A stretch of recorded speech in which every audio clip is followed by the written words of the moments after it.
Hello everyone, welcome to ASR NCERT Decoded. So today we are going to continue that chapter again, and we left this topic, that is seed, how seed is formed and what the structure present inside it, how different type of fruit we are able to identify, which one is the true fruit, which one is the false fruit, है ना। तो हम लोग देखने चल रहे हैं seed क्या है। सीड वही जाइगोट एम्ब्रियो बना, एम्ब्रियो बन के क्या बन गया, सीड बन गया।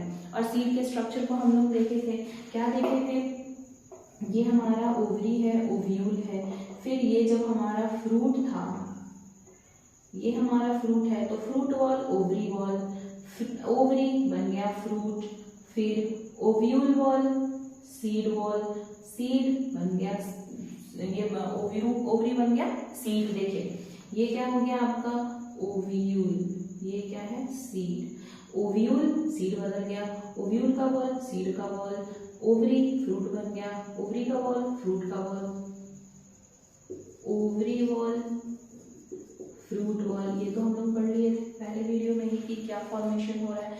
अब ये जो सिर्फ सीड है, हम सिर्फ सीड को निकाल के बाहर देखेंगे तो ये जो हो गया, ये हो गया सीड का कोट। सीड के कोट के अंदर में हमको क्या मिलेगा, कॉटिलेडन, और यही कॉटिलेडन का यहाँ पे क्या होगा, हिलम, और यहाँ पे होगा, यहाँ से निकलेगा प्लूम्यूल एंड रेडिकल। प्लूम्यूल बनाएगा ऊपर का प्लांट, रेडिकल बनाएगा नीचे का रूट। आ रही है बात समझ में? That is all about your seed. अब हम लोगों को देखना है कि सीड भी दो तरह के सीड होते हैं, एक होता है नन एल्ब्यूमिनस, एक एल्ब्यूमिनस। नन मतलब नहीं, तो एंडोस्पर्म नहीं होगा, एल्ब्यूमिनस मतलब एंडोस्पर्म होगा।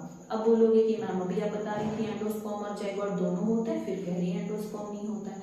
एक्चुअली जब आपका जाइगोट जो है वो डेवलप होने लग जाता है तो उसको एनर्जी चाहिए होती है, और वो एनर्जी कहाँ से लेगा, एंडोस्पर्म से लेगा। तो जब जब वो एनर्जी एंडोस्पर्म से ले रहा होता है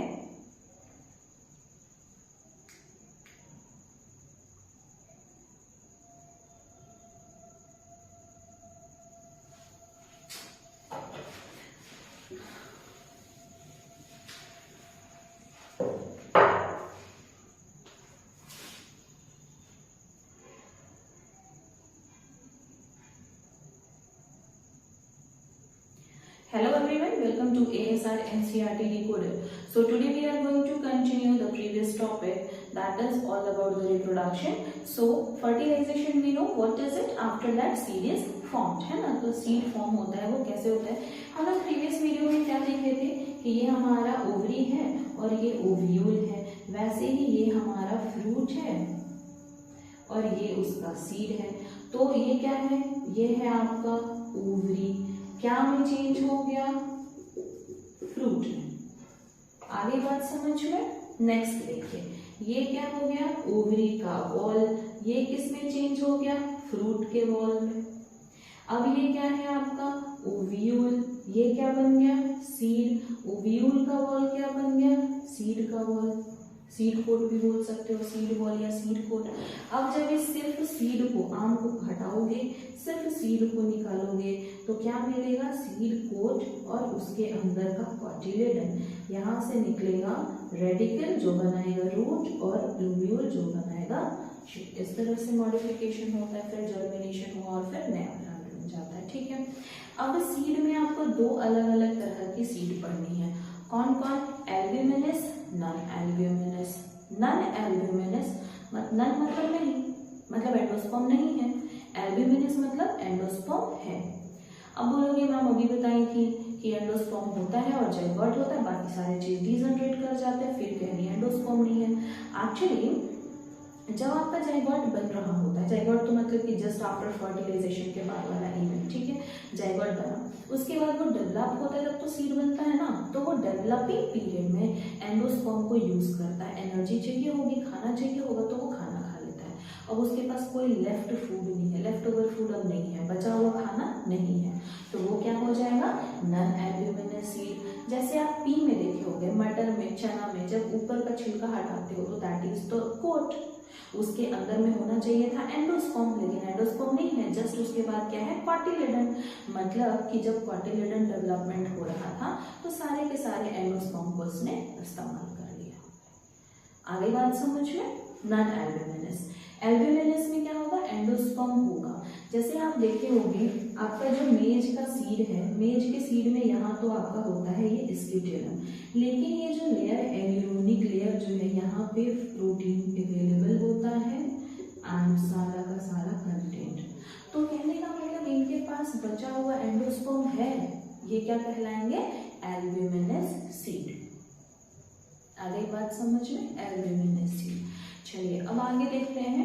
आगे हमारा है पेरिस्पर्म। पेरिस्पर्म क्या है, रेमिनेंस ऑफ न्यूसेलस। न्यूसेलस बचा रह जाएगा। न्यूसेलस हम लोग कहाँ देख रहे थे, हमारा जो न्यूसेलस था वो कहाँ पे था, इस तरह से हमारे स्ट्रक्चर है, ठीक है, आउट वाले, यहाँ पे हमारा स्ट्रक्चर और ये हमारा था न्यूसेलस। तो अगर न्यूसेलस बच जाएगा तो वो क्या कहलाएगा, पेरिस्पर्म। पेरिस्पर्म आपको किस में देखने मिलता है, ब्लैक पेपर में, ब्लैक पेपर में। आगे बात समझ में। जैसे आप गोल्की देखे होंगे तो आपको गोल्की में इस तरह का स्ट्रक्चर नजर आया होगा, ठीक।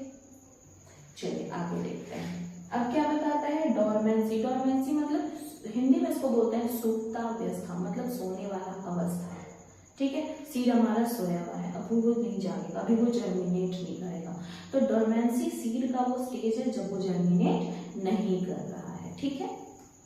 चलिए आगे देखते हैं, false fruit and true fruit. False fruit किसको बोलेंगे, ट्रू फ्रूट किसको बोलेंगे। देखिए ये रहा हमारा एम्ब्रियो सैक, ये था हमारा सेपल, ठीक है, सॉरी सेपल से पहले हम बनाते हैं थैलेमस। ये है हमारा थैलेमस, थैलेमस के नीचे ये है हमारा सेपल, ठीक है। बाकी चीजें पेटल्स हैं, ठीक है। और ये किस में प्रेजेंट है, ये इसमें प्रेजेंट है, ये हो गया हमारा मेल रिप्रोडक्टिव स्ट्रक्चर, ठीक है। अगर फ्रूट बने इससे तो वो ट्रू फ्रूट है, फर्टिलाइजेशन हुआ, बना, ट्रू फ्रूट है, ठीक है। लेकिन अगर ये वाला स्ट्रक्चर जो है ये अपने आप को डेवलप करेगा, देख लीजिए ये डेवलप करेगा और इसको कवर कर लेगा, किसको, इस स्ट्रक्चर को, तो ये क्या हो गया, फॉल्स फ्रूट। आपको ये देखने किस में मिलेगा, एप्पल में। क्यों फॉल्स फ्रूट, क्योंकि थैलेमस जो है वो फ्रूट में चेंज हो जाएगा, ओवरी फ्रूट में चेंज नहीं होगा। वो सारे फ्रूट जिसमें ओवरी फ्रूट बन जाते हैं ट्रू है, वो सारे फ्रूट जिसमें ओवरी नहीं, फ्लावर के अनदर पार्ट जो है वो फ्रूट बनते हैं, तो वो हो गया आपका फॉल्स फ्रूट। आगे बात समझ में। आगे देखते हैं, पार्थेनोकार्पिक फ्रूट। पार्थेनोकार्पिक आप उसको बोल सकते हो बिना फर्टिलाइजेशन सीड बना के तैयार, ठीक है। पार्थेनोकार्पिक कौन वाला कंडीशन है, याद आ रहा है, वो फीमेल लिजर्ड, जो फीमेल लिजर्ड खुद का ही जनरेशन क्रिएट कर लेती है। हनी बी में मेल जो होते हैं, ड्रोन्स जो होते हैं, वो भी विदाउट फर्टिलाइजेशन फॉर्म होते हैं, है ना, तो उनको क्या बोलेंगे, पार्थेनोकार्पिक फ्रूट। आगे बात करते हैं, एपोमेक्सिस। एपोमेक्सिस मतलब asexual reproduction that mimic sexual reproduction. Asexual reproduction किसको बोल रहे थे, मतलब कोई जरूरत नहीं है, मेट पे डिपेंडेंसी नहीं होनी चाहिए, खुद ही केपेबल है नया जनरेशन फॉर्म करने के लिए। लेकिन दिखने में ये सिर्फ सेक्सुअल रिप्रोडक्शन है, बट एक्चुअली में ये क्या है, असेक्सुअल रिप्रोडक्शन है। क्लियर है, मतलब गेमेट फॉर्मेशन नहीं है, फर्टिलाइजेशन नहीं है, वो क्या हो गया, एपोमेक्सिस हो गया। एपोमेक्सिस को हम लोग तो भाई डेवलप कर सकते हैं खुद से नहीं, मतलब हम लोग इंड्यूस करा सकते हैं उसको। चलिए आगे देखते हैं, पॉली मतलब बहुत सारा, एम्ब्रियोनी मतलब एम्ब्रियो, तो खूब सारा एम्ब्रियो होगा, एम्ब्रियो डेवलप करके खूब सारा सीड बनेगा, तो एक ऐसा फल जिसमें बहुत सारे बीज हों उसको हम लोग बोलते हैं पॉलीम्ब्रियोनिक फ्रूट। कौन सा, ऑरेंज देख लो, ऑरेंज खाओ खूब सारा अंदर से बीज निकलता है, नींबू देख लो, नींबू के अंदर खूब सारा बीज निकलता है, और जब उस एक बीज को काटोगे तो अंदर से आपको और बीज मिलेगा। This is what, polyembryony. आगे बात समझ में। ये आपको ज्यादातर कहाँ देखने मिलेगा, सीट्रस फ्रूट में। सीट्रस फ्रूट किसको बोलते हैं, वो फ्रूट जो खट्टे होते हैं, किस चीज के स्रोत होते हैं, विटामिन सी के। विटामिन सी क्या है, वो विटामिन जो हमारे बॉडी में जो फॉर्मेशन नहीं होता है और ज़्यादा देर तक नहीं रहता, वो वाटर में डिजॉल्व होकर बॉडी से आउट हो जाता है। इसलिए विटामिन सी हम लोगों को रेगुलर इनटेक विटामिन सी का करना चाहिए। विटामिन सी का तो हम रेगुलर इनटेक कर लें, विटामिन सी का रेगुलर इनटेक करने से हमारा फायदा स्कर्वी रोग नहीं होगा। स्कर्वी क्या है, व्हाइट मीन्स इससे फेस ग्लो करता है, व्हाइट मीन्स इससे हेयर्स अच्छे हो जाते हैं, that is only our main purpose. Okay, तो यहाँ पे आपने कॉलिंग बियोनिक पढ़ा है ना। तो आज का ये चैप्टर हम यहीं पे रोकते हैं, फिर आगे हम लोग पढ़ने जा रहे हैं human reproduction. Thank you everyone.